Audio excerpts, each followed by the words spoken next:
Welcome to another Students of S.H.I.E.L.D. panel. I am Mikey, and joining me is Robert, Mike, and Matt. And we're here today to talk about the best and worst comic books of 2020. And I'm excited. Thank you all for doing this. I appreciate it. I know you do. Yeah. Oh yeah, Matt, of course. Yeah, of course. And yeah, then we'll get right to it. So we all have our own lists of best and worst, as well as some honorable mentions of 2020. And we're just gonna be going down our lists and maybe giving brief synopsis, so y'all can probably check these books out. So who wants to go first? I'll go first. Why not? Okay, cool. I like complaining, so I'm going to start with the worst. I'll go with the one that probably I hated the most while reading. Okay. Three Jokers. Oh my god! Fucking despise that comic book. Ooh, we So- already have contention on the beginning of the list because that's on my honorable mentions list. Oh, well, I despise you as a person now because I can't dissociate people from their media opinions. Well, Three Jokers has Grown been men teased acknowledging it. for like, I don't know, 4 or 5 years. At the end of the New 52, Batman's sitting in the chair that gives him all knowledge, and he's like, "Who's the Joker?" And it's like, that can't be possible. And it turns out there are 3 Jokers, and they were looking into it near the beginning of Rebirth, and then the Three Jokers book was going to come out, and it took fucking forever. And it finally comes out, and in the meantime, they say, well, it's not really canon anymore, which is weird. To be, Unless it is, like, unless it is, and then it sets up. Why do I hate it? It decides that Barbara Gordon and Jason Todd are basically their only personality traits are that they were traumatized by the Joker, and so they must date each other, and that's their unifying date. I think it doesn't really show understanding of the relationship Batman has with the Joker, Barbara, or Jason. Like, Jason murders a person, and Batman just kind of stands there and watches. Oh, and then the part that made me go, what the actual fuck was that? Batman at the end just reveals, I've always known who the Joker was, and I visit his family who lives in Alaska. I think that's hilarious. And I put that down, and I was like, I could have gone my entire life without ever reading that comic again.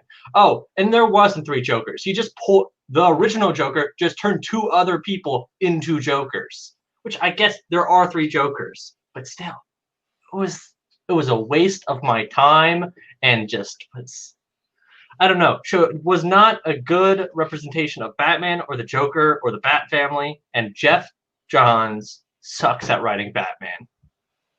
Yeah. I mean, yeah.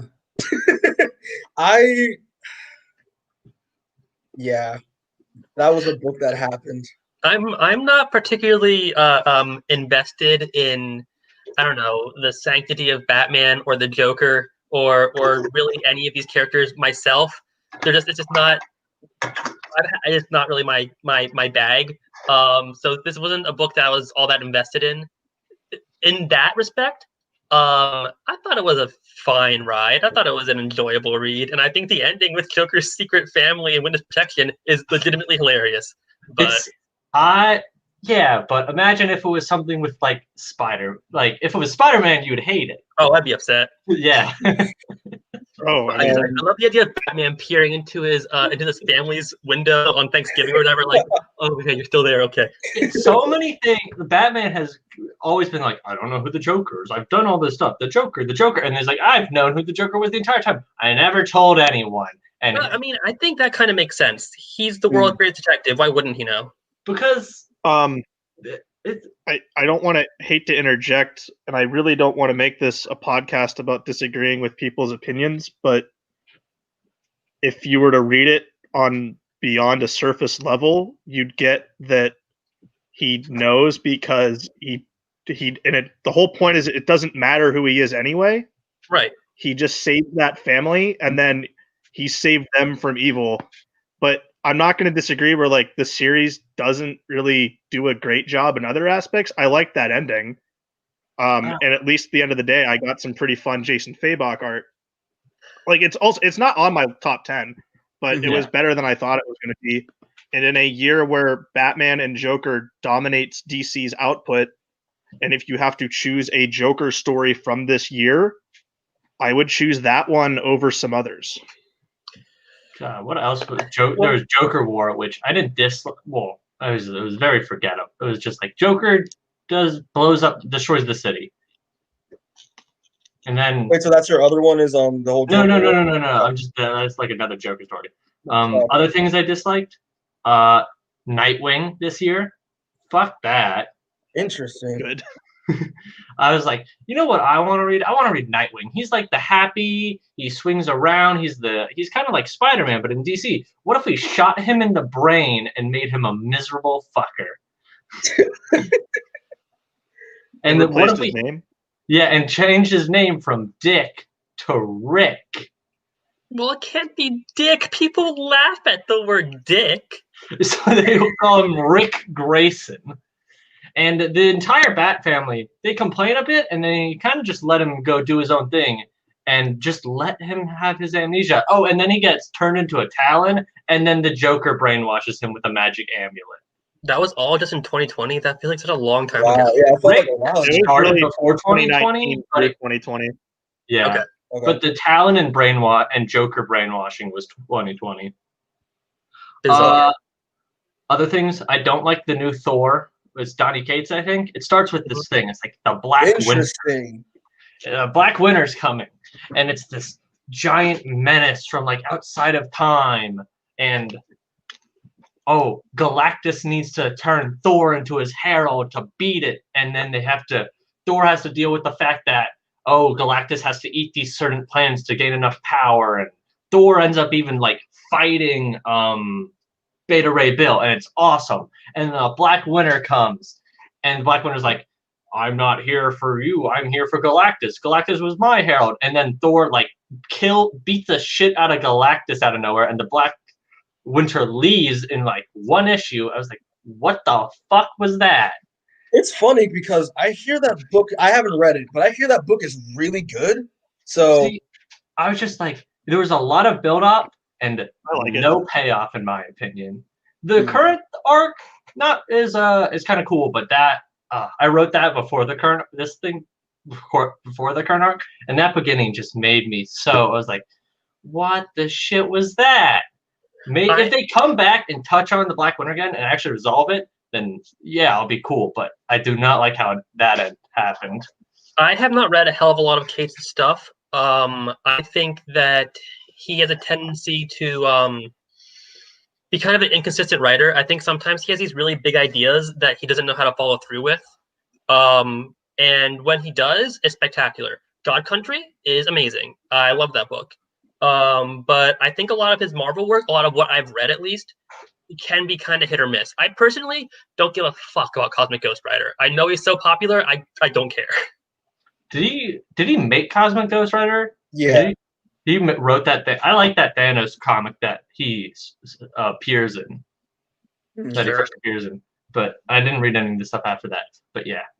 This part where Thor and Beta Ray Bill fight is fucking awesome, though. Yeah, I bet it is. Other things, hate Dark Knight's death metal. Scott Snyder does not understand how stakes work. So stakes in a comic book, it's like something's going to happen. And obviously death isn't really a stake anymore because you know that no one fucking dies forever. But so you have to, but you still have like a threat. It's like, is the person going to win or is they going to lose? When you increase the threat level, Super Saiyan, like it's Dragon Ball every other issue where it's like, we beat this guy, but now it's him, but 1,000 times bigger and deadlier, and it's a new threat. It just kind of goes out the window. And that was his Justice League run. And then it goes into death metal, and you're like, what the fuck is even happening? The universe has exploded, and then there's the Batman Who Laughs, who, oh my god, I never want to see again as long as I live. I just want to be clear, like who else had death metal on their thing? Matt just couldn't take it. He had to go. But yeah, I mean, I also had death metal on mine as well. He just dipped. I have. Oh, there we go. What happened? Okay. I was saying like, so Mike, did you have death metal on your list as well for worst? So we just get out the way on our thoughts on death metal. It was my number one, but I didn't rank my worst. But yeah. There was exactly one good issue that came out of death metal, which was the speed metal one shot where Wally got his family back, and it's another dangle carrot in front of me. I heard speed metal was really good. Something stupid yeah. I heard speed metal was really good. Yeah. Oh, death metal. Scott Snyder. Yeah, you just like. It's just not like having big guy doesn't make it scary. It's like they're fighting the end of the universe, and then there's the Perpetua, and then there's like Perpetua but bigger and death metal, and then somehow there's a Batman who's Dr. Manhattan, and then they put the Batman who laughs brain in it just out of fucking nowhere, and that's the new villain. And it's like, I'm not even intimidated because you have a new big bad villain every time, but then you just replace them with an even bigger one immediately after, and it's just chaos. It's complete fucking chaos. I kind of jumped into like because I heard it was coming out because I didn't really like read anything before that because I like wasn't reading DC at that not much last year, his main stuff anyway. But like I read the first like issue or two and I was just extremely confused because when did he make Battle World? Like what the fuck? like I was just so lost. And I felt like Snyder just wanted just Capullo, who's an amazing artist. I'm a big fan of his work. Just like, hey, draw as much cool shit as possible. There has to be no context, but just draw like Batman inside the Tyrannosaurus Rex. I thought was hilarious. Yeah. And it's like I just was so lost with it where I was like, yeah. It feels like a parody of itself. It feels like a parody. It's like they took Metal, which I kind of enjoyed Metal. Metal's cool. It's silly. But the Batman in that, at least they are like evil versions of the Justice League. Okay. And this one is like, what if we made Batman a dinosaur? What if there's Wizard Batman with a fucking hat? It just feels like they parodied themselves and try to pass it off as their cool, badass new event. Yeah. And I was not there for it. Mm-hmm. Okay.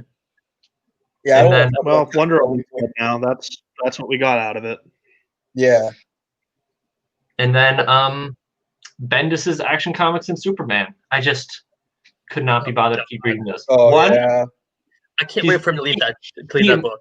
And then go into Justice League. Yeah, that'll be great. It's never ending. Do you have his Legion on there too? No, I don't. I never read it. Legion. Yeah. Also, I don't like Legion of Superheroes. Well, I don't dislike them. I just don't care about them, so I didn't read them. I was just gonna just to be clear, we can just talk about all of our after Robertson. We can talk about all of our worst just to get them out of the way, and then we can do our best. The Superman is just. It starts. I can't even begin with those ones. They're just.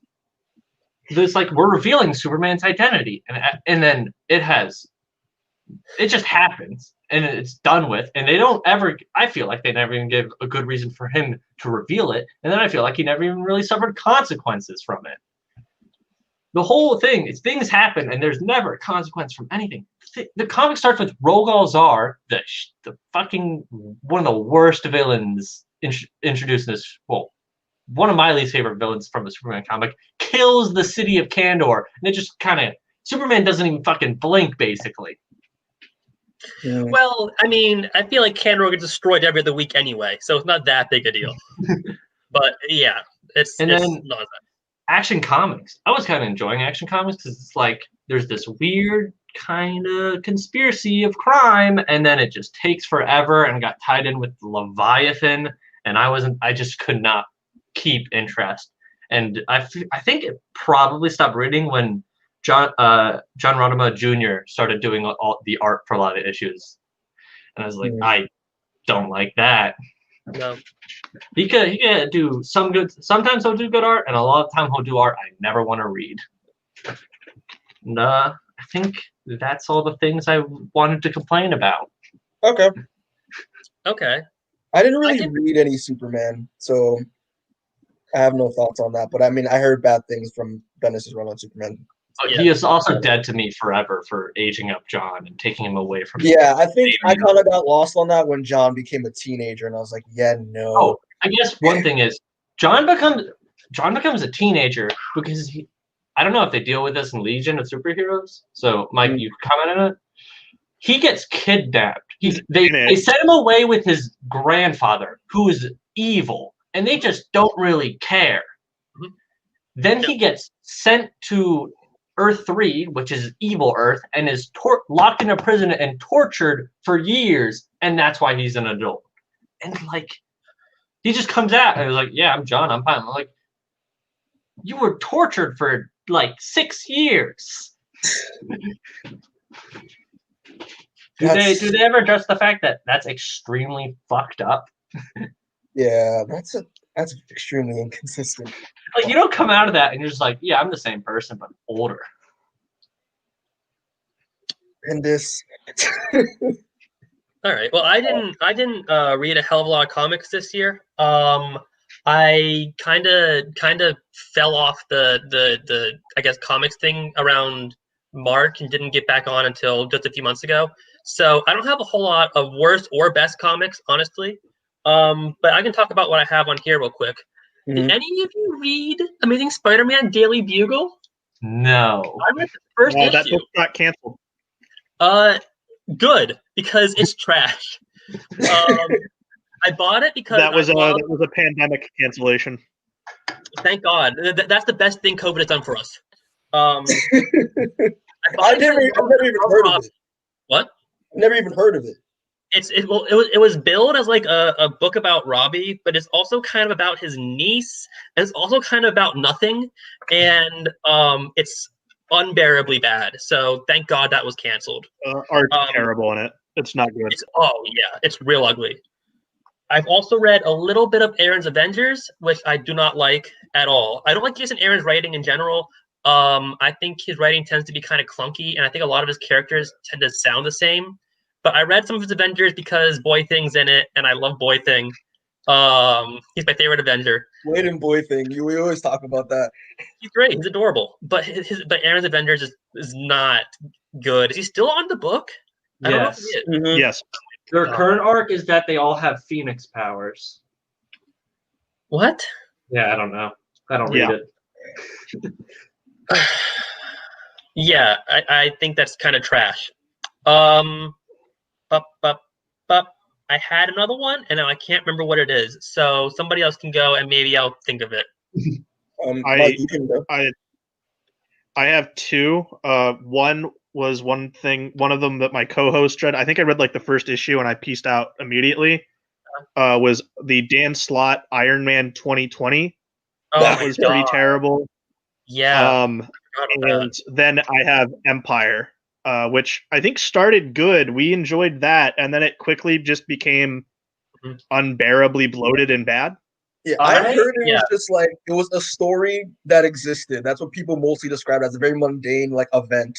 I read the only thing I read with Empire were the X-Men tie-ins, which I really liked because they're completely removed from the actual event. It's just plant aliens are invading, but they invade Genosha, which is full of zombies. And it's just zombies fighting plant aliens, fighting the X-Men. Cool. Yeah, it was just that. The zombies are all the people who died on Genosha. Yeah, they've done that. Yeah. Is that not what Necrosha was? Yes, but they all died. I think it was just for Empire for the time. Just I don't know. I think the idea of doing zombies in Genosha again is weird, but fine. Yeah. I don't know. I thought Empire had promise, and then kind of was a wet fart.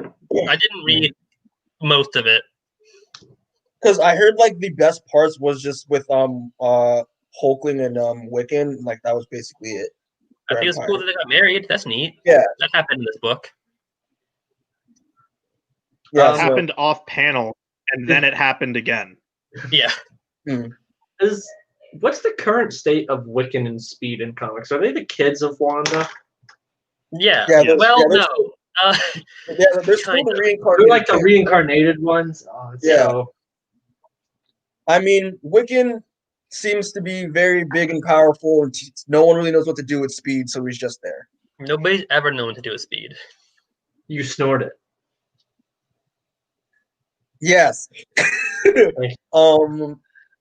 Yeah, but yeah, Mike, do you have any other ones for or that it? No, those the other ones I already mentioned. As a tack on to death metal, I think the worst part about it was that it's so scatterbrainly planned, where they clearly realized fast that 7 issues was somehow not going to be enough. So you get these $5.99, sometimes $8.99, 80-page one-shots of things that are kind of majorly important happening within the pages of the already main series. So if you look at the page count, the book starts like this, and then it just gets way too bloated for. What? Uh-oh. DC's hacked in, and they have to silence him. They stopped him. They stopped him. He knows too much. They stopped him from talking about. There we go. DC's trying to censor us. We know too much. Yeah, you're saying? Sorry. It's just too bloated for its own good, and then combine that with Scott Snyder doesn't know how to end a story, and you have a recipe for bad. DC in general has just been such a mess. Yes. Well, it's not getting any better. Nope. I mean, well, in my opinion, I've said this before. I think their main, like their Elseworld stuff, like their Black Label books, have been pretty good. In my opinion, you say so. I don't have any interest in reading most Black Label books. I should read the other history of the DC universe. I didn't realize it was going to be multiple issues. It's going to be multiple issues, and that one's actually on my list. But yeah, since we're done with Mike's, I'm gonna say mine. Because mine, I did a slide, but like mine's like the only one I could talk about because I didn't really read much as well this year. But a book that I did read, and I don't know why I read it, was J.J. Abrams' Spider-Man. That book, okay, guys. Spidey. You mean Henry Abrams' Spider-Man? Really? I want you to ask me what happened in this book. What happened in this book? I can't tell you because I don't remember it because it just it's an extremely forgettable. What's it called? J.J. Abrams didn't write this. Yeah, his son did. Yeah, it was his kid with no writing experience. Exactly, which is like put his name on it to sell it. Exactly. Yeah. But I read it, and it was a book that happened, and he needs more practice when it comes to his writing. That's all I gotta say about that. But I mean the art. I mean, I only read it just because Sarah Pacelli is the artist, and she's one of my favorite like Spider-Man artists, Sarah Pacelli. So absolutely, her art is gorgeous. Yeah. And like her looking at her art in this book was actually like she did a really good job, and it's just the story was trash. Yeah, I don't know who this is for. I don't know who wanted a J.J. Abrams Spider-Man book. That's such a bizarre. Like, hey, remember we had Joss Whedon write X-Men? Not even him. So whatever. Wait, what were you saying, Robert? Sorry. They were just like, hey, remember when Joss Whedon write X-Men? What if we had J.J. Abrams' son write a Spider-Man that's unrelated to the rest of the comics? It's almost the same thing.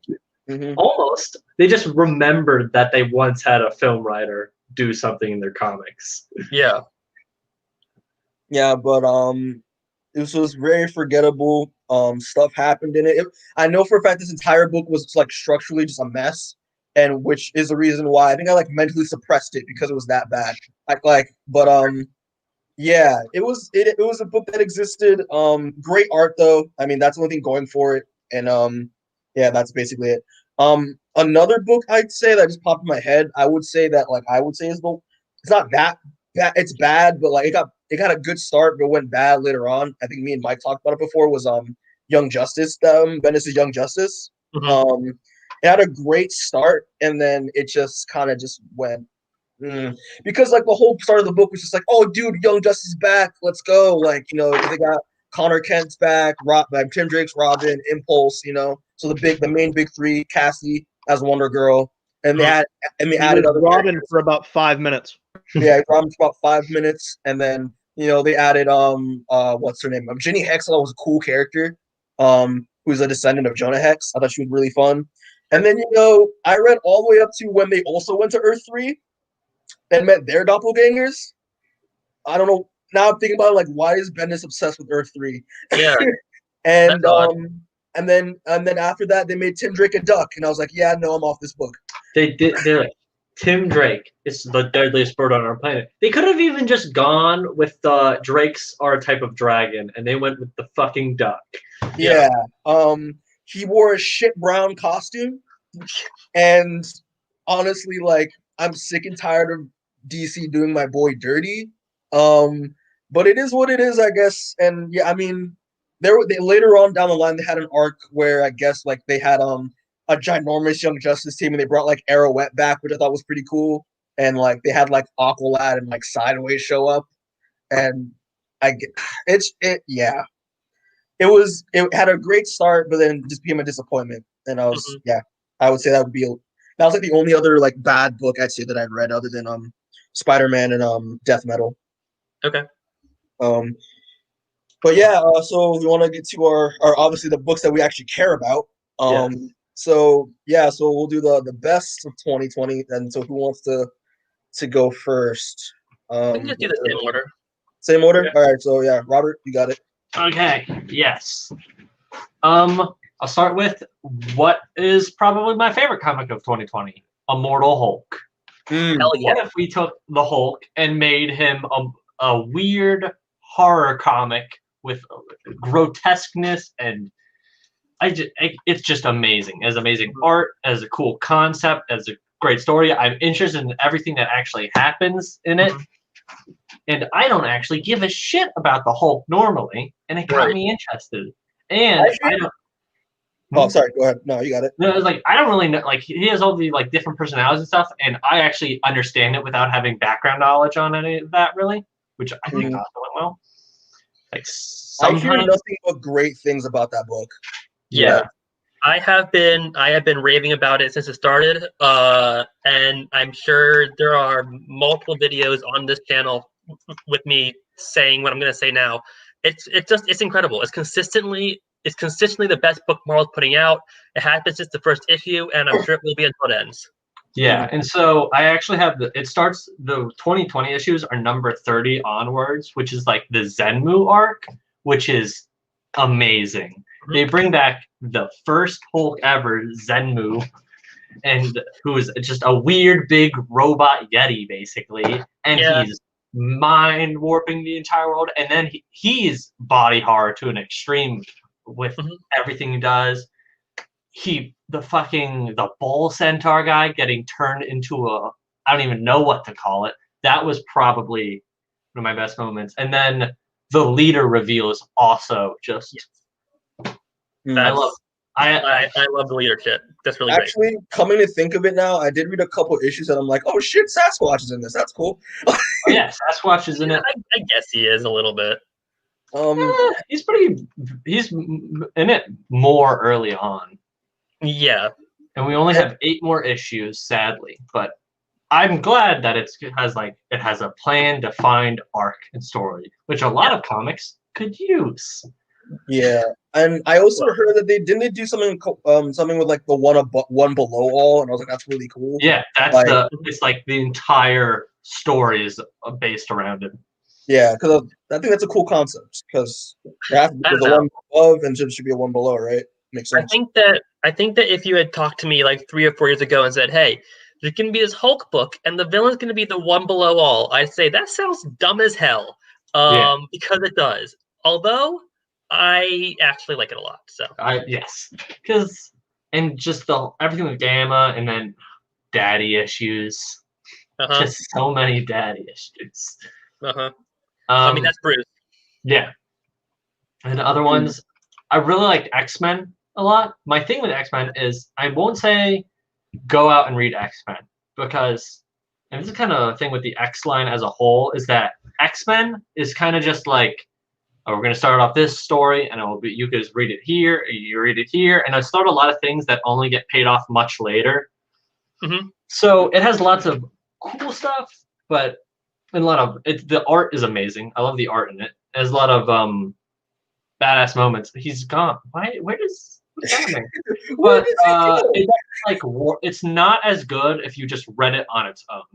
Okay. Reading with the other X-Men lines is good, and the other Yeah. ones. That's kind of my biggest problem with X-Men in general right now is that if you're not reading all of it, you kind of shouldn't read any of it.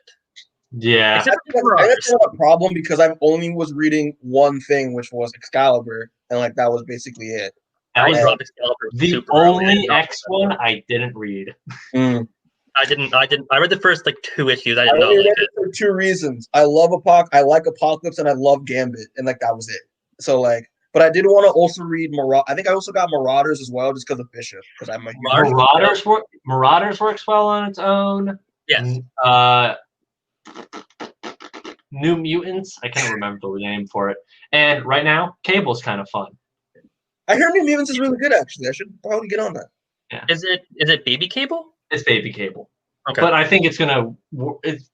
Daddy Cable is probably gonna come in.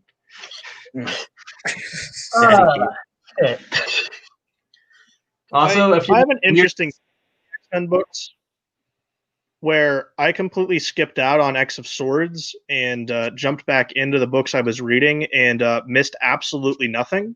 yes, Which feels like a huge problem. X of Swords was kind of a waste of time. I didn't read it either, so I don't know. So the things that changed, the concept was. Doesn't. It's so weird, and it's kind of cool, but then it doesn't. It's just so fucking random. It can't be. What changes is Apocalypse goes to stay in kind of hell. You could call it hell, so I'll just call it hell. Like Limbo? No, it's like a other dimension that's connected to like Otherworld. Another hell. Marvel's got like fucking 50 hells. Yeah, was because like the whole event basically takes place in Otherworld. Oh. Yeah. Okay. And Otherworld. so Apocalypse now isn't on the island. Betsy is kind of dead.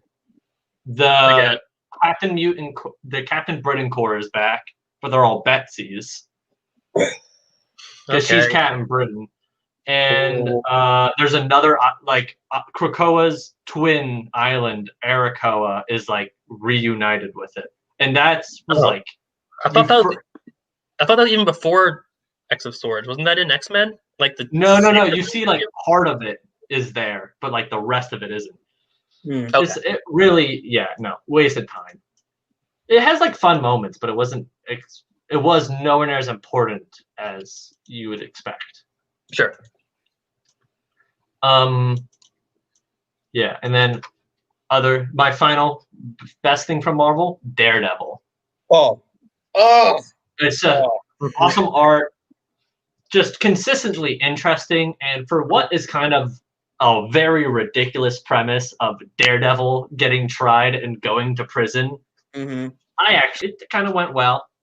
I agreed. Like, I was never like, well, I was like, this is super fucking silly. He's in prison and he has a goddamn prison mask on.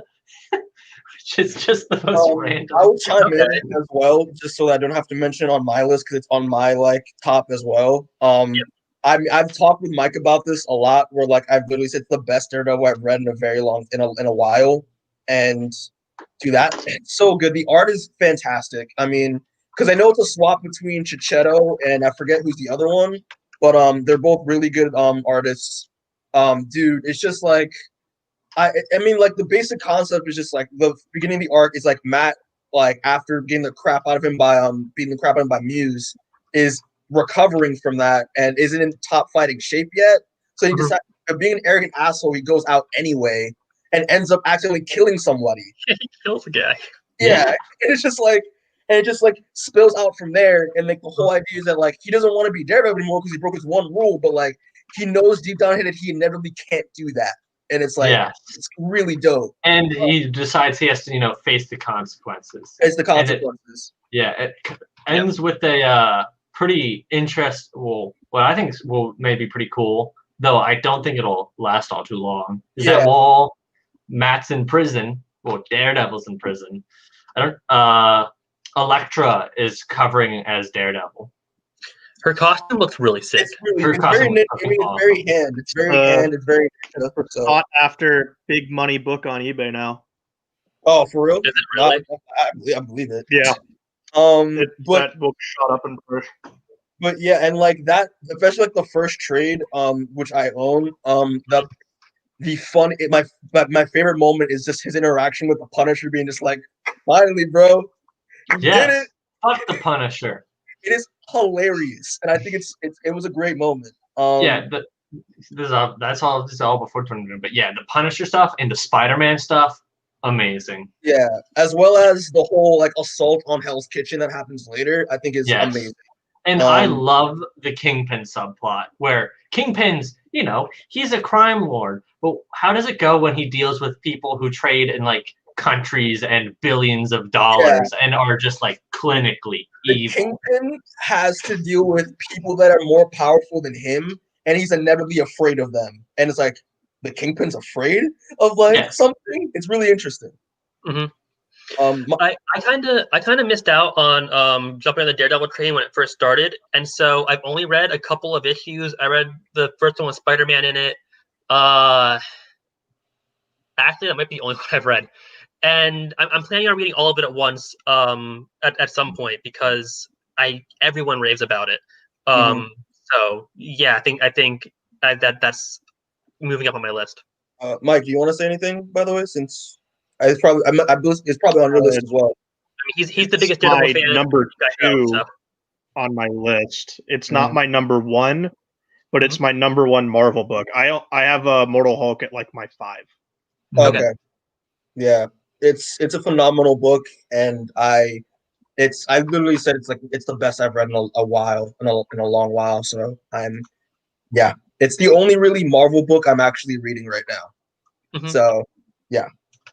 If it stays steady where it's at, it might end up being better than Brubaker. Probably then you'll have Miller, Bendis, Zdarsky. That's the way it's looking, but I don't want to give it that claim until it's done. Yeah, this is like the first Daredevil I've ever really read. Well, no, one of the first comics I read was I got the trade of Kevin Smith's Daredevil with Mysterio. Yeah, I'm Matt knows I'm making a bind of like the Guardian Devil stuff. So. Yeah, it's a trip to read as one of your first experience like things with Daredevil and all those characters. Like, listen, what the shit is Daredevil this? moment is throwing a baby off a roof, and it's but So what's your other one, Robert? Yeah, so I got now on DC Strange Adventures with Tom King with Art Duty, Doc Shaner, Mitch Gerrits going between, and I really like it. I will say, depending how it ends, it'll either be great or it'll be like dog shit because it's a lot of like what's happening, what's the truth, who's like there's a lot of like grayness in happening. And you mean to say it's a Tom King comic book? Yes, basically. But some Tom King's Interesting. I can't say. Interesting. But yeah. I love it, and really it's shown as an Adam Strange book, but it's definitely also Mr. Terrific book. Like he's the main character really, except there's the present day, which follows Mr. Terrific is investigating the murder of someone who was like criticizing Adam Strange, and so people were like, did Adam Strange involved in his death? Because Adam Strange is like now a war hero with a book about fighting aliens who invaded Ran, and then the flashbacks are him fighting the aliens back on Ran. I forgot that book was a thing and that it was coming out. I heard it was really good because like I was watching an interview with Tom King and he seems to like actually like love writing Adam Strange and stuff like that. So yeah, and the issue 2 is you have to realize that it's nothing like actual Adam Strange. He's just doing his own thing. Sure. Really, I haven't read it. He is not. He is essentially just doing his own political intrigue story and using those characters as his moving parts. Okay. I will which say is fine because it's Black Label and you can do whatever the hell you want. Yeah. And from what I've read of Mr. Terrific isn't all too different from how he normally is, which is kind of obsessive and very, like from when I read, the Terrifics. Yeah.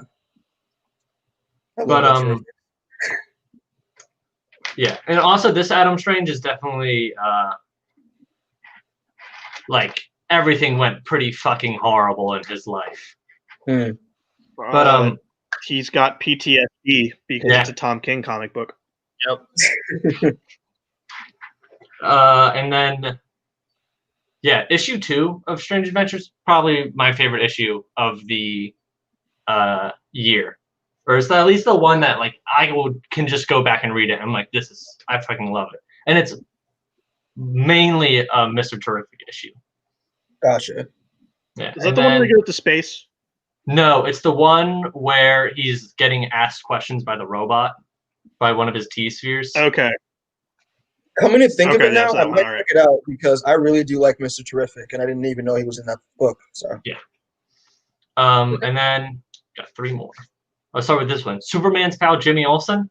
Yeah, it's it's hilarious. It has great art. It just, you want to read a fun comic book? Read Superman's pal Jimmy Olsen. Yeah, yeah. I have a lot of nostalgia for campy '60s Superman, and so this really appeals to me. I love this shit.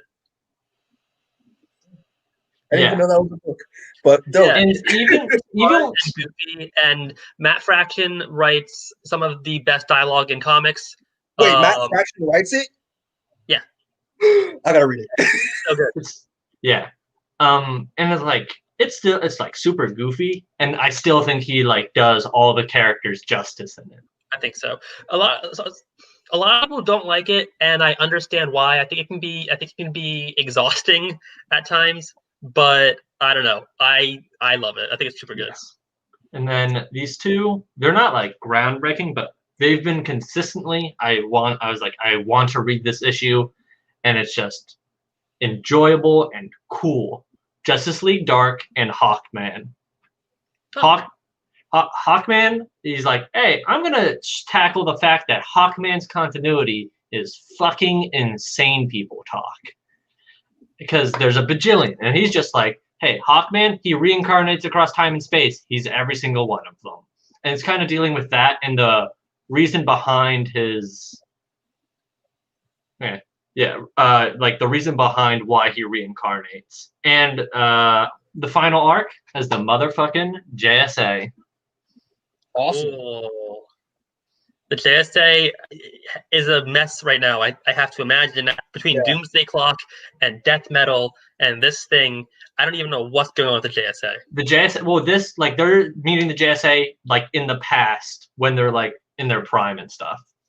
I just want a JSA book. Is that too much to ask? Yeah.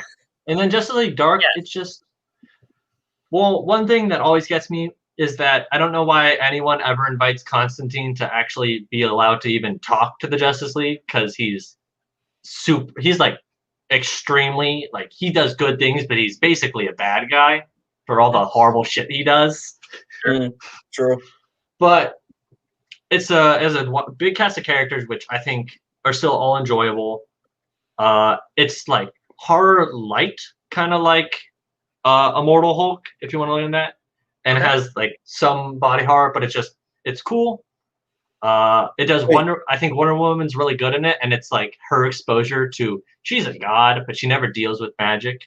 Rebecca has a point. DC for any single thing is too much. That's true. You gotta keep your expectations pretty low with DC, in my experience. Yeah. Wait, who's on the roster for Justice League Dark? So it's Wonder Woman and Constantine and who else? So there's people who go in and out. Sometimes they're like Detective Chimp, Wonder Woman, Constantine, Swamp Thing, Man Bat is in it, which is great. I love Man Bat. Okay, I gotta read this, man. I gotta read this. Dr. Fate, they have both. I forget both the names, but the new one and the old one. Oh, okay. So like what's his name? Kent Nelson and the Middle Eastern Okay, got it. Yeah, they both appear like they. If there's a magic character, they probably appear Yeah. in Justice League Dark Yeah, at I some gotta point read or the other. because I love Justice League Dark, and I don't know why I wasn't reading it, but I'll check it out. Yeah, it's not like revolutionary or anything, but it's just consistently good, and I actually want to know what happens, and I don't always know what will happen. Besides, Got it. no one ever dies. All right. Same with all comics. That's So- pretty cool. Most of the stuff on my list, Robert's already talked about. Immortal Hulk is great. Superman Pal Demi Olsen, love that book. We talked about the X-Men line a bit. I want to real quick circle back to Marauders because I think Marauders is my favorite book. My favorite book in the X-Men line right now. I didn't realize that Pirate Kitty Pryde was something that I needed in my life, but it is. She's fantastic and she's a badass. She's really cool as a pirate. After one of the part actually dug me about Marauders, like, oh, that's cool. The Like, one problem is that they didn't put the most pirate character of the X-Men. I know. It's so Nightcrawler. And Kurt's relationship with Kitty is so great. They're just They do have a great really relationship. good friends, and they have a long history together. Why not put him on the team? That's such a weird choice. It is weird, but Marauders is still fantastic. I can only think of two books that we haven't talked about yet that I want to touch on. The first is on the list by virtue of having not read a hell of a lot of comics this year, and I'm also not caught up on it. I think the last issue I read was number 50 or 51. But I have been enjoying Amazing Spider-Man. I think that Spencer's kind of lost the plot a little bit since the first issue. I think that a lot of the potential that it had when it started isn't quite there anymore, but I'm still thoroughly enjoying it. And I do like I think it's contentious, but I like the Kindred reveal. And I'm behind on it, so I don't know where it's gone since. I think the last issue I read was the reveal. It's gone nowhere. Has not gone far. Yeah, really. Yes, even with all the goddamn tie-ins and everything, the last rights issues. And that's the biggest problem with the book is that it's bloated. This year started just after the stupid 29.9 arc. That was terrible. It was wasted Patrick Gleason's Spider-Man debut, pretty sure, on that arc. It was, yeah, and it was awful. But I'm still enjoying it. I think it's still a solid Spider-Man book, but and Otley's probably not drawing. Like you always say, he doesn't really draw that much of it anymore, right? Otley's done. He's done. He's done. Yes, he left the book. I didn't know he officially left. That's all right. Yeah, the Sins Past stuff, that was his last stuff. All right. Well, that's upsetting. So I mean, I don't know. Hopefully he does something interesting with Kindred eventually. But in 2020 at least, I think it was mostly a solid book. And then the best comic I read this year was One Piece. Get out. It was. Listen, it was. Y'all didn't specify American comics. One Piece has been. If we're counting non-American, bam, favorite, the One Punch Man web comic. Jesus. Okay. I don't know if you threw the comment on the screen earlier because I was doing this weird thing where I had my eyes closed, but I completely agree with what Taylor said about Kitty. Like Kitty Pryde is better than everybody else. Kitty Pryde is a badass. Her name's not Kitty anymore. You put respect on it. You call her Kate Pryde. That's all I have to say there.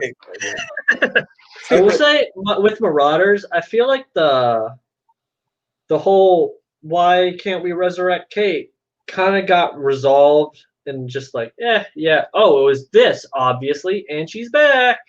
Yeah, that was I think disappointing. But also, at the same time, I can't be mad that he's back. Yeah. I think the whole. You got her 1980s curls back. Yeah. The whole not going through gates was kind of weird to begin with. Mm-hmm. Can she go through gates now? I don't even know if she can go through gates. Oh, I don't know if she can. I don't remember. Regardless, Marauders got sidetracked soon after her coming back with X of Swords. Right. which I like I said, I didn't read But X of Swords. right after it picked up right after that. You can just Yeah. skip X of Swords and literally like Yeah. I think it's like Marauders like number 11, just skip to like 14 or whatever, and you won't miss anything. It literally just picks up where it left off. They used like the X of Swords Marauders issues don't even like focus on the Marauders. They just kind of go through each X book. It was so weird how they did it. Interesting. Yeah. All right. All right, but that's my I guess very short list. Like I said, I didn't read your list this year. Mike, how long is your list, by the way? Because I'm just. I have 10 books. Okay. All right. Yeah. So yeah, you're next, and if obviously you have honorable mentions as well. So I was just wondering. I'll probably get knocked out of here before I finish my 10, but some of them I'll gloss over because some of them were already said.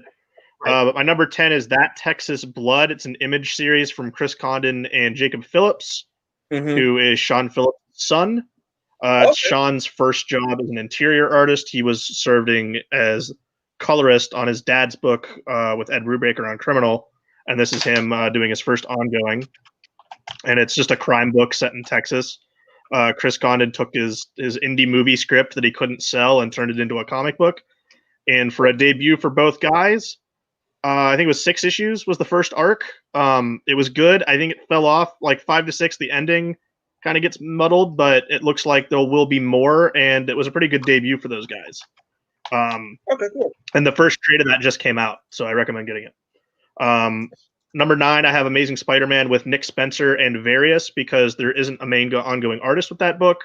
Yeah. There's like 5 artists, and don't tell me that Patrick Gleason is the main artist, because he's drawn 3 issues, and he hasn't drawn an issue since 2099.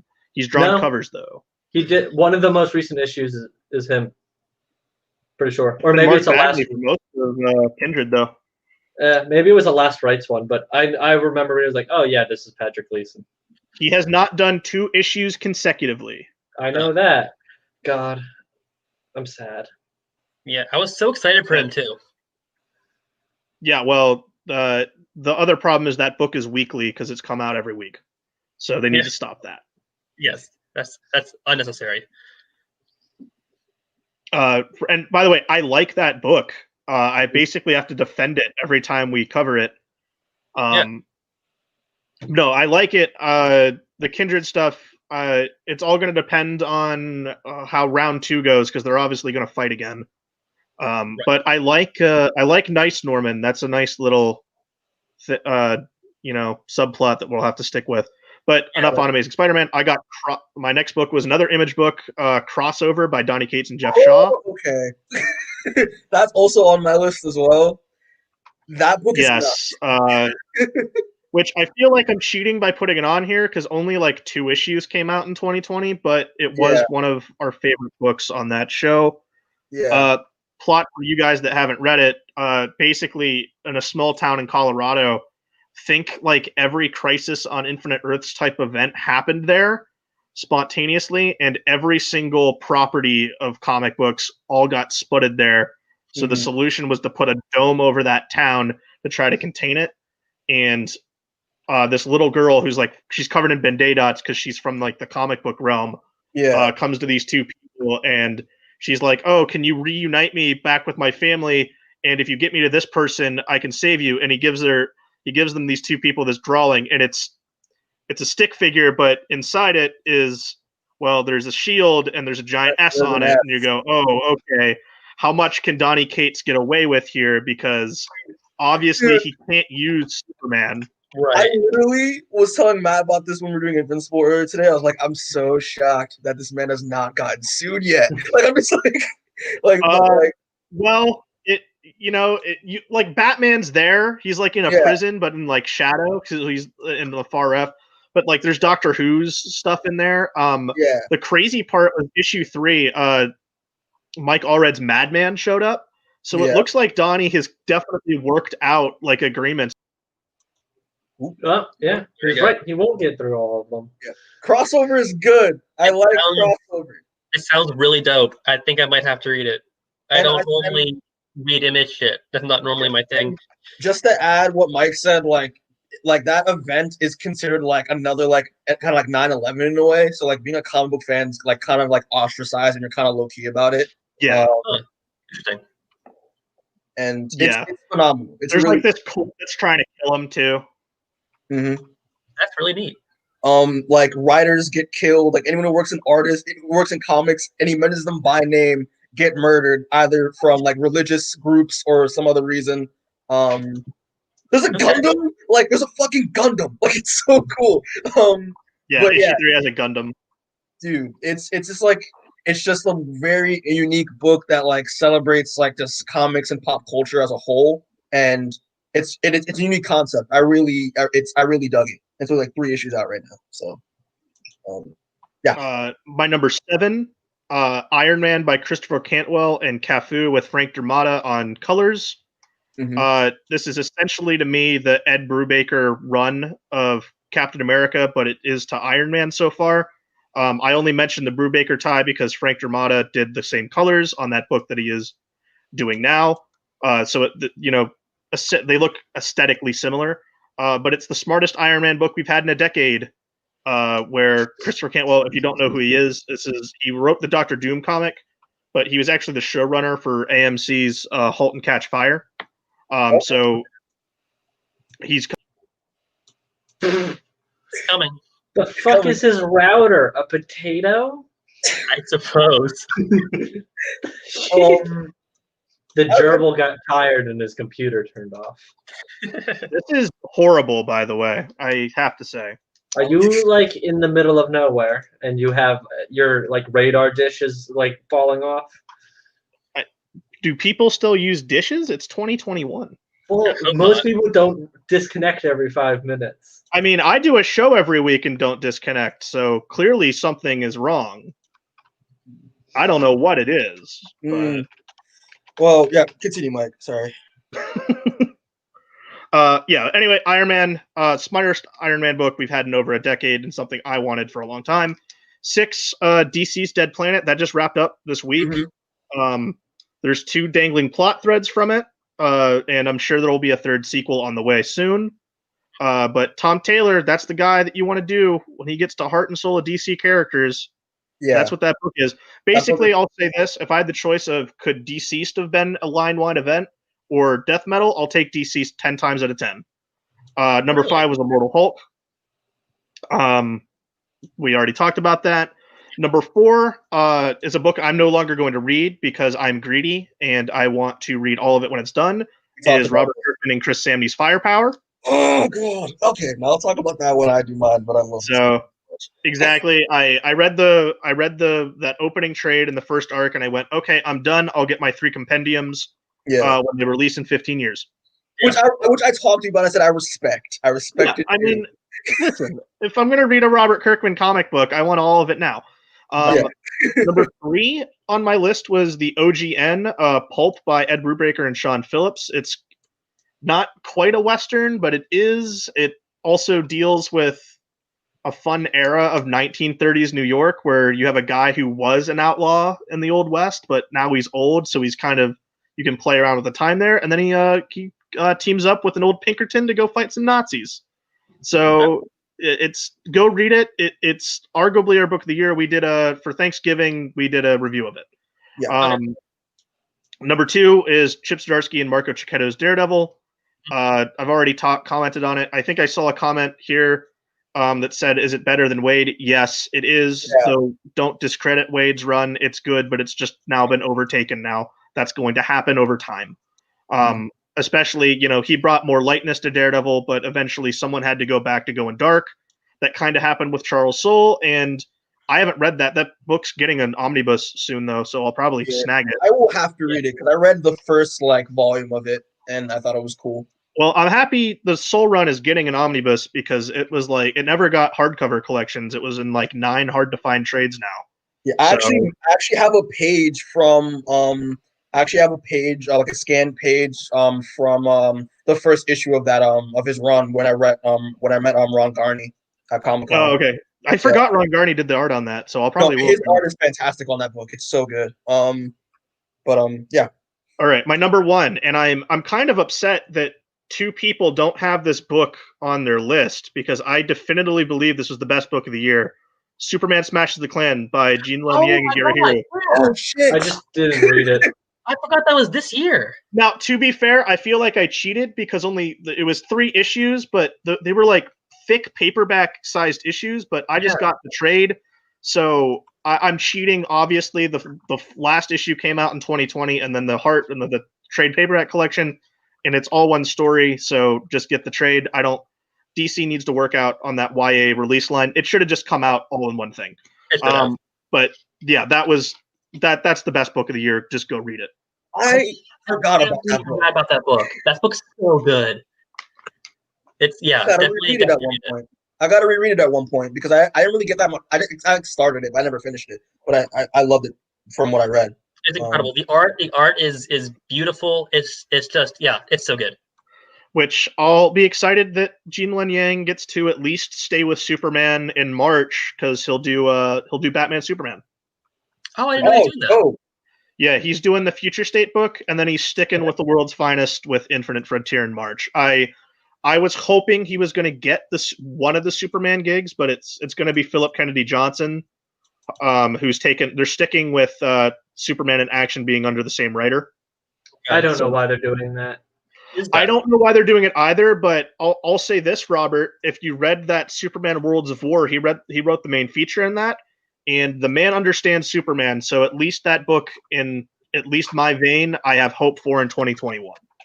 Was that the one with?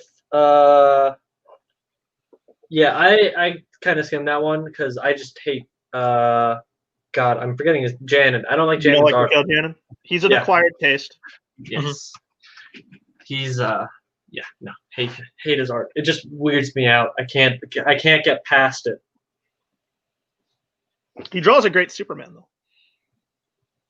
I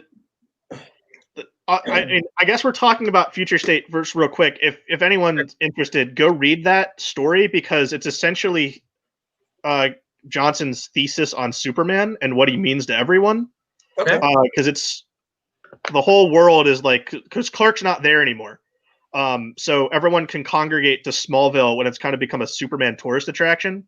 Yeah. And they all kind of share the stories of when Superman saved them. It's kind of like that Batman animated series episode where all the kids are talking about the different versions of Batman. So you got some people there are super hippie that are like, I think Superman's a shape-shifting alien and he just left to go help other people.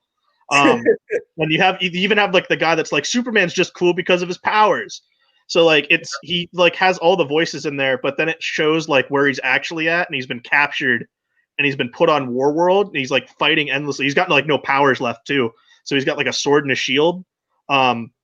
And Mongol puts down he's because he's in this giant arena and Superman has to now defend these two this family of aliens from this giant monster, and he just looks at them and he's like, hey, it's gonna be all right. I'm gonna get you out of here. And I was like, okay, you've sold me on Superman. You've sold me. You did 22 pages. I'll read your book. Yeah, that sounds fucking awesome. What's it called? Future State Superman Worlds of War. Okay. Okay. Yeah, I heard about that book. I didn't know it was written by him, and that book has severe problems because there's 5 features in it. Yes. That one and the next Batman ones have lots of backup features. And the backup features are full-size issues sometimes. Yeah. Yeah, they're 22. I think if you look at the page count on that Superman book, I think it's 90 pages. I think that was $99 retail. Yeah. It's kind of absurd. Ooh, it's an $8 book. $9. Oh my god. Oh my god. All right. Well, I mean, if it's good, I guess. Well, part of it, and then the backups. There's a Midnighter backup. There's a Mr. Miracle, Shiloh Norman Mr. Miracle backup. The art in that's insanely good. The Mr. Miracle one. Who writes the Midnighter backup? Is Steve Orlando? No, it's Becky Cloonan. It's Becky Cloonan and Gleb Melnikov. Yeah, this is one of the Future State ones I kind of didn't read. I just couldn't. I don't care for the Authority in the DC universe. They don't work. Yeah. No. Future State. I read a few books, but there's some books that I know I'm not gonna read, but there's some books that I actually really liked. So but Future State is. I think you could do Future State well. I don't think like that kind of thing well. I'm sorry I sidetracked the conversation. it's all good. We do this a lot. Well, I'll say this. I forgot everyone's not done. So Future State was going to be the new DC universe, and I'm just thankful it's not. Yes, I said that. It's such a depressing fucking universe. It's just also like it's there's no line-wide direction for it. Like there was no plan. This whole 2 months. All right, sidetrack. Again, I have to say I'm very scared for the state of DC 2021 and beyond. They don't have they've changed distributors 3 times through 2020 with the pandemic, so they're no longer with Diamond. Right. And then they tried doing it themselves. I think they're with essentially. I think they're with Midtown / like IST. I think that's essentially what they do, or the company that owns IST. So that's their plan now, and it seems that they want to scale back their line. They also, not fun news, like 80% of DC's editorial staff is just gone. Along with the collections, like DC Collectibles is just gone now. That doesn't exist. And then also there's been major scaling backs in the collected editions department. So I'm now just afraid if you get any, like if we're just going to keep getting stuff that's old, because it seems that AT&T, because that's they bought Warner Brothers. They're the new owner. Under Warner Brothers, they were fine for years because Warner Brothers just left them alone. They let them do their own thing. AT&T has now come in and they want to, and by the way, this is not just a DC thing. It's a whole Warner Media thing that's happening here with it. And I think I was talking to Vince about this, and we both kind of agree that what AT&T views DC Comics as is very disposable. Where if you look at those digital only books like Batman, Gotham Knights, Superman, Man of Tomorrow, the Wonder Woman one that I think it's called Agent of Peace now, it got relabeled, and they're like just 8 to 12 pages, like for like $1.99 digitally. I think that's what they view DC Comics as. And I think they're going to look at the sales because the YA book sales have gone up. And I think they're going to transition out of single issues within 5 years. And I was talking to people at a comic shop today, and they believe it's now less. And if you look at Future State, they're not even carrying Future State on the shelves.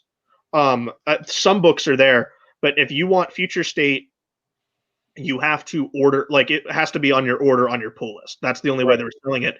And they're not, and like he showed me these literal stack of unsold death metal stuff because they keep piled it onto them.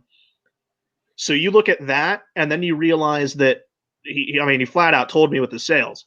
And I'm not going to name names because that's I'm just not going to do that. Yeah. But he said, like, we're not selling more than what we're getting. So DC's not even growing their brand, even going into Infinite Frontier or Future State. So that's a huge concern going forward.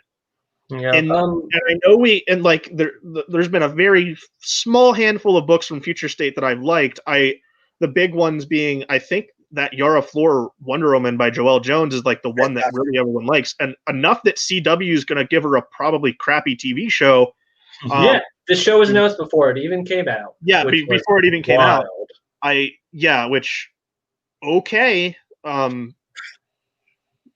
Like if at this point I'm like, if you want faith for a DC television series, it's gonna lie on HBO Max. Yeah, 100%. But even with that, like I heard, like what we're gonna get a continuation of Batman the animated series, possibly. Like I'm not like as big of a Batman fan as I am. I'm not interested in that at all. When was that? I heard it's been rumored, but like nothing. It's heavily rumored. It's like not confirmed to happen yet, but it's like one of those heavily rumored things. Well, I know with Future State, spouts his mouth out, going, "Oh, I've heard rumblings of this," so everyone ran with it. Of course. But I don't know if you guys read. It wasn't on my list. It wasn't even on my honorable mentions. That Batman: The Adventures Continue digital comic that it got. That's been happening forever. That wasn't good. And by the way, that was Paul Dini and Alan Burnett. Like it was not good. Mm-hmm. So you want to get the band back together? I'll put it this way: it's like watching a band that clearly can't even play their hits anymore. That's what it's like. Kind of sad. It's the 20th anniversary of Batman Beyond. Give me more Batman Beyond and give me more JLU. The last thing I want is more Batman. Exactly. Yeah.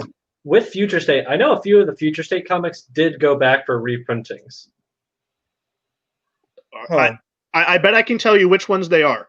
Next Batman, because of John Ridley, and by the way, with that, they couldn't even get Nick Darrington to draw 2 issues of it, so that's already a huge problem. Yeah, I hated that. So you have 4 issues, and you got an Oscar-winning screenwriter, and you couldn't get your artist to do 4 issues. Next batch. And we talked about that issue 1. Nick Darrington's art was good. It's been better other places, but we praised the colorist more for that issue, and the colorist didn't even stick around for issue 2. So second printings include Green Lantern, Immortal Wonder Woman, Justice League, Robin Eternal, Dark Detective, Harley Quinn, Swamp Thing, Next Batman 1 and 2. What's it Did called? no one order them, and that's why they're getting second printings? Yeah, I don't. I feel bad for Jeffrey Thorne because that man has talked a lot on social media about his love for Jon Stewart, and his first thing he got to write is Jon Stewart without a Green Lantern ring. Damn. And that's like, I can't imagine they were like, you need to have, like, basically, people are doing whatever they want in their Future State comics. Mm-hmm. Yeah, I did like Joshua Williamson Justice League, and then interesting to note, Joshua Williamson does not have a book in March when Infinite Frontier kicks off. Which is weird. I thought he was going to take Justice League, and Bendis is taking Justice League, so I don't know what he's going to take. Isn't he writing Robin? They're making a new Robin. Yeah. That's right. But that's not starting until, like... April. Yeah, it's not starting until April. Yeah, it's a month off. DC, man. Shit. Yeah, we talked about this for a while. We need Mikey. God, I don't know what to point. Go ahead. What's your thing? So Mike, you're done? Okay. I got through my 10. Yeah. All right. And then wasted time for 10 minutes. Yeah. All right. Because I remember you had honorable mentions, but I guess we're not going to go through those. But anyway, so my I also I didn't really read a lot, but I just picked the books that I heard were great, and I started reading. So my number one pick and all my books are in order. I just have one book that was my number one, and that is Robert Kirkman and Chris Samney's Firepower. This book is awesome. It is essentially just Iron Fist, but just racially correct. It is really freaking cool. And I know, like, Robert said he didn't really read any indie, so I feel like it's my job to, like, educate him on, like, what good books are. So just basic rundown. Mike said there was a prelude. The prelude essentially is just about this character named Owen Johnson, who's an adopted Chinese, who's Chinese and comes from an adopted family. As one does when he turns 18, he wants to go out and find where his birth parents are. So he travels to Asia, basically across Asia, picking up any clues about his family. And basically, like, he goes from like master to master, and basically like, hey, like, I have information, but like it's gonna lead you to another master. He ends up in this hidden city in like what seems to be like Tibet or like the Himalayas. And essentially like that's like the last stop to get answers. They basically have this, I forget what the order, what this monastery is called. But they have this lost technique, which is basically to channel this like big fireball and launch it out. They've been trying to practice it for centuries, and like no one can do it. Even the master, the main master, who is hilarious because I was telling Matt he has people to scavenge stuff from the outside world for him. So he's literally rocking like a fucking like a Rockaware jacket and like some like Nikes, and it has an iPod and stuff. I think it's really funny. And he can't even do it, but for some reason Owen can, and he can't really fit in. And no one really knows why. That's like basically like the mystery. There's an enemy faction that comes in that wants to essentially unleash a dragon. So like Kunla and Iron Fist, but like Owen doesn't think it's real. He thinks it's bullshit. And there's a battle that breaks out, and then that's basically what happens in the prelude. The main story picks up. So issue 1 picks up 12 years later. Owen lives in the suburbs. He left for an unknown reason. He lives in the suburbs, has a wife, has 2 kids. He works at a furniture store. His wife is a cop. His kids think that she's the coolest thing in the world. But unknown to them, he's this freaking master martial artist that can summon this amazing, ginormous fireball, but he's just hiding for some reason. And that's basically how the book starts off. And it's really fun. It's really dope. Chris Amney, who I've known from Daredevil with Mark Waid and all that other stuff, just kills the art. Like for what I was telling Matt earlier, issue 1 picks up with the backstory of like where Owen is now. Issue 2 is just a straight up fight from beginning to end, where they're just fighting in silence while Owen is fighting a bunch of fucking ninjas while his entire family's asleep, and without even having to make a pin drop. And it's so fucking cool.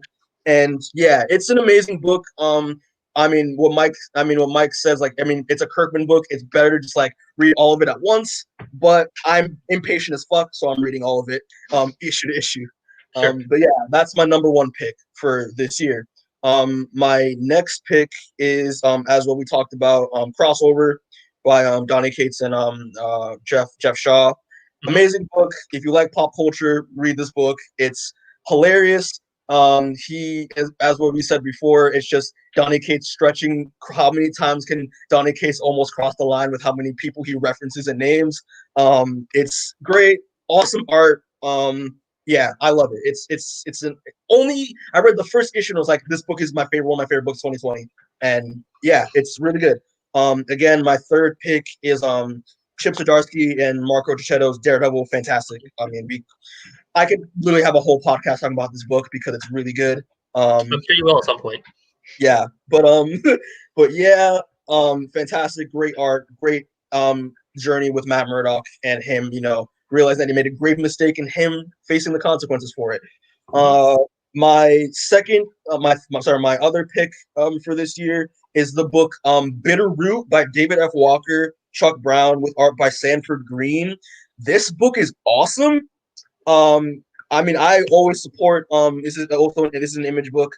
I always support like more Black characters in independent comics. It's the best thing ever. So essentially this takes place in the Harlem Renaissance with the Sangrier family. They are a family of monster hunters, and they basically they go and track, kill these monsters. They're essentially like these spirits that possess people that have hatred and have hatred inside their hearts.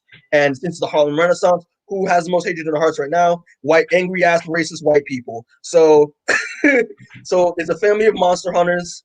Really dope book, great art, great writing. It's came out 2019 and it's still going on. It's amazing. I love this book a lot. My other pick is Wonder Woman Dead Earth by Daniel Warren Johnson. It is a Black Label book. It is fantastic. It's kind of the book that introduced me to Daniel Warren Johnson. I know we did like some other Image work before this. This book is amazing. I didn't really like Wonder Woman. Like I never really cared an interest of reading a Wonder Woman book until this came out and someone recommended it to me and I picked it up. It's just Wonder Woman wakes up centuries into a nuclear fallout apocalypse, and essentially has to protect the last human city, and essentially it's just an exploration on Diana, the worlds of this new basically the world in ruins, and the mystery behind it is that she probably may be the cause of why this nuclear fallout happened in the first place.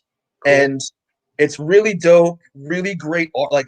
Daniel Warren Johnson draws and writes amazing, really good writing, amazing art, very cartoony, but a British cartoony type style.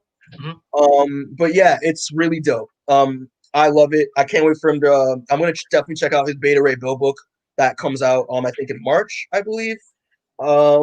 And yeah, amazing book. Can't recommend it enough. My other pick is a book by Boom Studios called "We Only Find Them When They're Dead" by Al Ewing with art by Simone DeMeo. This book, very unique concept. Essentially, it basically like it takes place in the far future, and for some reason there are just dead gods, like gods, just floating throughout space. No one knows where they came from or why, or why they're being killed. They're like colossal. They're like essentially they're like basically like a spaceship is like a speck compared to like these massive gods. And essentially these ships called autopsy ships, they're tasked with they always like travel in fleets, and they have these like ginormous, like there's an operator on part of the crew that operates this ginormous like holographic blade, and these autopsy ships essentially gather material from these gods, whether it's like flesh, like eyeballs, bones, teeth, what have you. They basically scavenge the material from these dead gods. And the rule is that like each autopsy ship has to basically like they're assigned, or they have to negotiate like who gets what part of the body. So ship 1 gets the teeth, but gets the mouth and the cheek. Ship 2 gets the heart, the lungs, like whatever, right? Sure. And the main rule is that like if you take too much or you break or you try to go beyond the flight plan, a scout ship will come and basically blow your ship out of the water. And so the main characters focus on his name is Captain George Malik, and his crew decide after scouting, after getting material from a dead god, they're just like, you know what, we have this plan. We're gonna go rogue, go beyond our flight plan, and basically try to find a god that's alive. And the scout ship tries to track them down and has a basically like a tie to George's character, and it's really good. I know that like Al Ewing is doing Immortal Hulk and that it's ending, but like I'm happy about it because that means he's gonna be focusing more on this because this book is amazing and the art's fantastic. This one sounds really interesting. If you described that book to me and didn't tell me who wrote it, my first guess would be Al Ewing. That sounds like exactly his shit. Yeah, but it's really dope, and it's only 4 issues out right now, I believe. So it's pretty fresh. Okay. But yeah, so my other picks are, I think like Mike said it again, but like DC's Dead Planet is one, but my main favorite within that series is DC's The Unkillables, by Tom Taylor. And it basically takes place DC's Unkillables takes place right after the first series when started off. So they all everyone basically just who has escaped, they went off world to find another planet to live on, but the villains and stuff are left behind, and like the main characters are essentially like Deathstroke and Jason Todd and Cassandra Cain.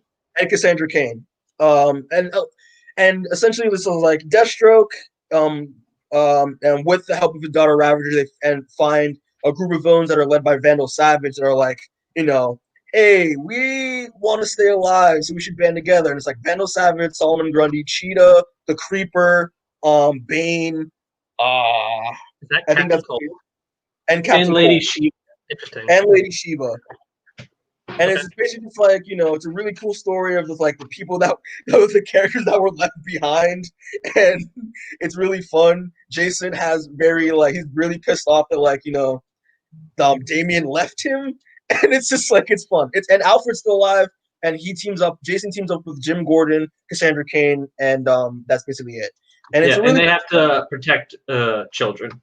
Yeah, they protect an orphanage that's in Bloodhaven, and it's really fun. And some of the Vandal Savage villains team up with them, and they become like a pretty interesting type of family in a way. And Cheetah has a really cute relationship with a girl named Matilda, and it's an adorable thing. But yeah. Unkillables, DC's Dead Planet, which Mike said just ended. I didn't read the last issue yet, but I've been loving what it's been happening so far with Constantine and Swamp Thing and grown up John, Cassie, and Damian. It's pretty good. It's pretty good. It's pretty good. So that is that. So my other pick is another Black Label book, and is the other History of the DC Universe by John Ridley. And art. I forget who draws the art for it. Giuseppe Camuncoli. And I love this book. It's essentially just going through Jefferson Pierce's origin as Black Lightning so far, just with one issue, and just his career as a superhero, as well as how he interprets the entire DC universe as a whole. And it's awesome. And there's a lot of great social commentary and like themes that really decides to touch on. I love the way he writes Jefferson Pierce. I wish he does I really would love him to do like a Black Lightning like ongoing or miniseries because I love the way he writes the character. His interpretation of the Justice League, I think, is a great interpretation of the Justice League. Just the fact that it's just. What do you think of Comic Chloe's art? It's good. I mean, I know he's basically trying to like invoke that style of like the 70s and 80s. I guess. I like it. It's not that his bad. typical style. He's doing it. It's written and drawn in the same way that the original history of the DC universe, the 2-part thing that Walt Wolfman did after Crisis. It's written and drawn like that. Yeah. Okay. Cool. Because I don't know any of his other work prior to this, so I'll check it out at one point. You don't have to. I'm not a big fan. Oh, really? He did. I think all of, if not most of, the shitty Spider-Man as Iron Man run, and his faces are bizarre. His eyes, I think, are very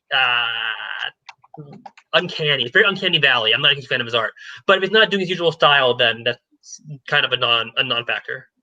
Got it. But yeah, it's really dope. I mean, my favorite thing is about how much Jefferson Pierce just shits on the Justice League and how they're just white privileged superheroes that can do whatever they want, but yet, and then they have John Stewart, who's just their token Black guy, and it's great. My favorite quote that he said was that Batman, who is more brutal and actually like and actually is a crazy person, but yet he gets more praise than he does when he's actually like trying to like do good in the community. He described him as they have the Dark Knight while I'm called the Black Menace, and I'm like, oh shit, like that's really cool. Yeah, I love this book. I know that the next issues are going to be with Bumblebee and I think Malcolm Duncan. I think every issue is going to be a different minority character. Yeah, I think one of them will be Katana. Yeah, and Katana as well. I wish I got one for Vixen, but I know she has like a digital book coming out right now. I'm not really a fan of, but all right. But yeah, those are like my main books on my list for this year. I have honorable mentions. So this book, like Homesick Pilots, that just came out by Dan Walter, Casper Wingard. Yeah, is I like checked it out on a whim. I was watching a podcast and they recommended it to me. It was a recommendation, and I was like, okay, I'll check it out. Really interesting concept. I love the art a lot, but yeah, it's a really cool book. Mike, have you checked it out? Yeah. We read the first 2 issues. That they don't list a colorist on it, so the art is just listed as Casper Wingard. But man, those colors in that issue are next level great. They're really, really good. Dude, it has a very dope like neon like 80s type style to it, and I really dig it. And it's like a haunted house like ghost type story, and it's with like some punk rock with it as well. I think it's a really cool story. Yeah, the cover looks almost vaporwave. That's kind of neat. Yeah, it's like it's like set in 93 or 94, so it's 90s aesthetics like there's an awesome cross-section page in issue 1 too of like they're all running through this haunted house, and it's pretty good. Issue 2 just came out, right? So I'll check it out. Yeah, it came out last week.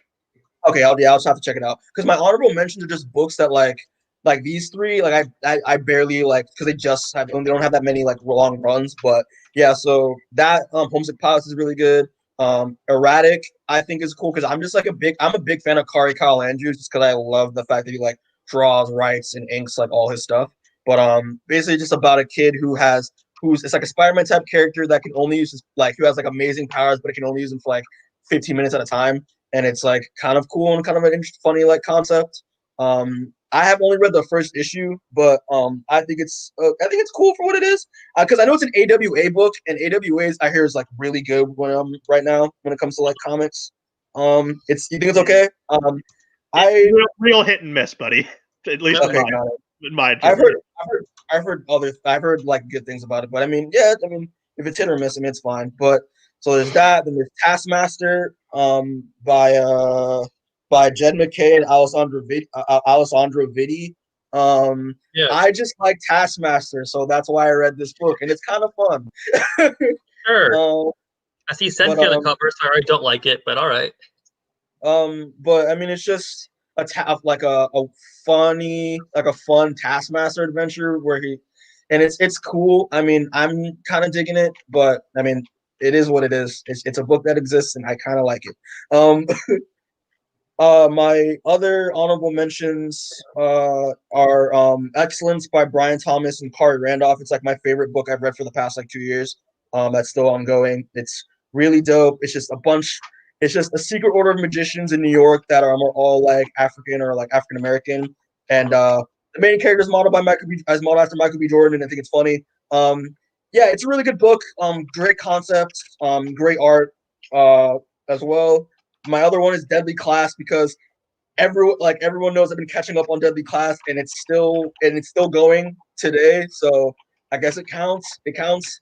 But I'm all caught up with it. It's fucking insane. Makes me wish that like the show wasn't canceled because I'd love to see it in live action. But yeah, Deadly Class by Rick Remender and Wes Craig, fantastic book. And my last one that I only read the first issue of, but I thought was really cool was American Ronin by Peter Milligan and ACO or ACO, I don't know, on the art. It's basically just like an espionage type story with like just an assassin that is like a hitman type character who works with like a bunch of like government owned like corporate like espionage type groups and stuff like that. And it's an interesting concept. I like spy stories and stuff like that. But he goes rogue, and that's basically the whole concept. Only read the first issue, and there's like 5 books out, but it's another AWA published book. And yeah, so those are my picks, and we already went over my worst. So yeah, cool. That's awesome. Yeah. So I mean, any other books anyone can remember that they thought were good or not that anyone wants to mention that wasn't on their list or something like that? Or Question Many Deaths of Vic Sage by Dennis Cowan, Bill Sienkiewicz, written by Jeremy Muir. That was a Black Label book that was really good. Okay. Ice Cream Man by W. Maxwell Prince is really great. I read some Ice Cream Man, and it's like maybe it changes, but like so it's each issue is a different thing. Yeah. But they like would hint at something bigger, and I just felt like it never got there, so I kind of just dropped off. I was just like, there's only so many issues of like creepy ice cream that I could go before. I was like, I need something to change. There's something to like have. Like you don't just keep hinting. Actually,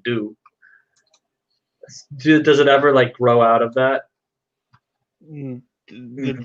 No, because that's not what it is. It's just Prince he's just has his canvas and he gets to play around with different archetypes. Don't really care then. It's just a Twilight Zone book, dude. You're not going to get deeper. I would say also I only read the first issue, but I know it's still going on right now. Is Die by Kieran Gillen. I hear it's really good. I about that book.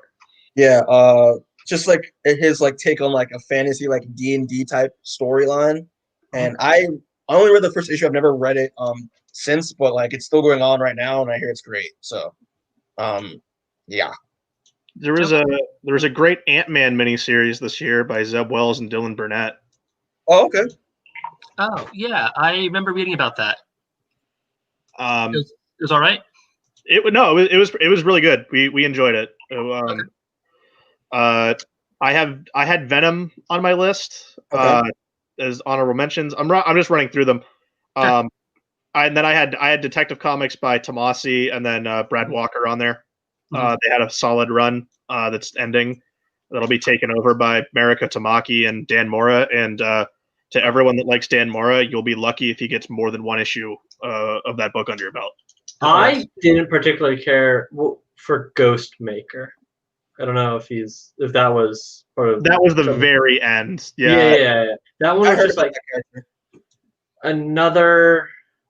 There's so many versions of them, and of like someone from Bruce's past who's like, you should kill villains.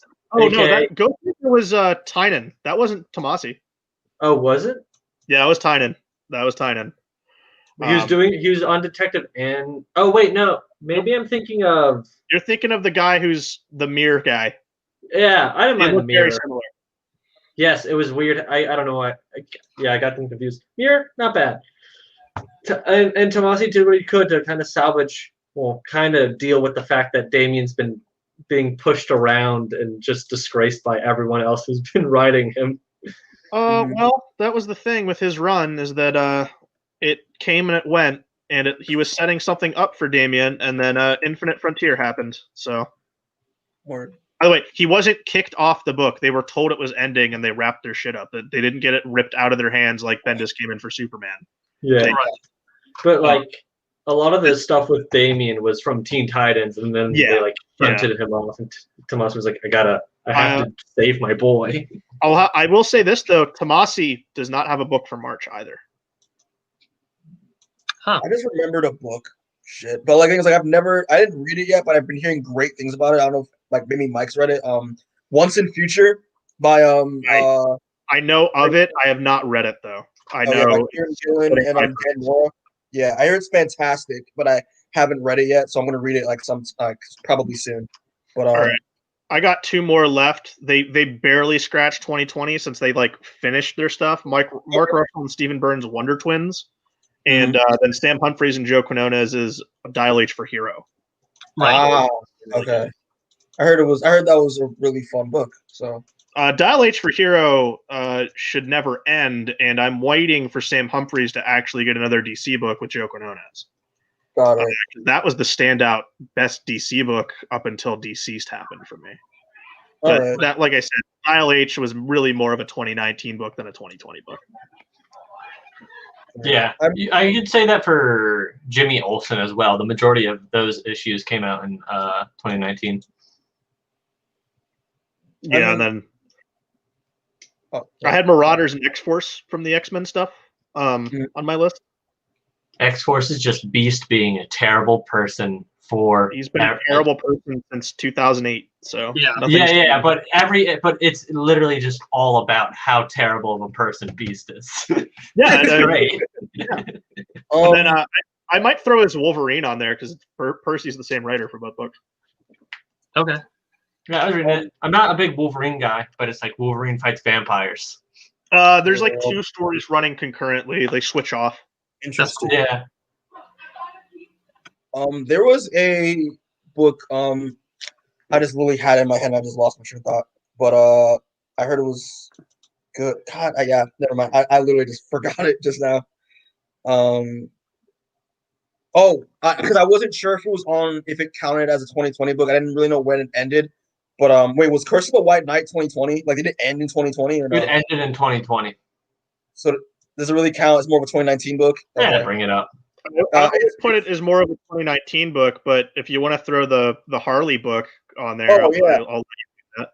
Yeah, Harley was good. I enjoyed it. It's not over yet. You got another issue, I think. Okay. But I love the whole Sean Gordon Murphy like Batman universe that he's been developing. It's really interesting. But yeah, that's I don't really have anything else. That's what I'm trying to like check my notes to see if I have anything other books, but I don't think I do. That's probably it. All right, so I'll just end it here. So thank you guys for doing this, especially Mike as well, coming out to do this podcast. It's a lot of fun. I traveled so far. So far. and disconnected so often. But true. Yeah. For people who are watching now, probably will watch later on. We check these books out if you want. They're really good. Don't check the ones that we don't want you to read because it's not worth it. If you like complaining, it was a bad idea though. If you want to just complain and get in on the complaints, read them. Yeah, because that's what 80% of comic books is about. Like being a comic book fan, it's complaining. Yeah. If there are any, yeah, exactly. But if there are any comics that y'all want to talk about, put in the comments. I guess any best or worst that we didn't talk about, maybe that'd be pretty cool. Yeah, leave a comment, like and subscribe, ring that bell. Yeah, ring that bell. That fucking bell, you whores. And then we'll catch y'all later.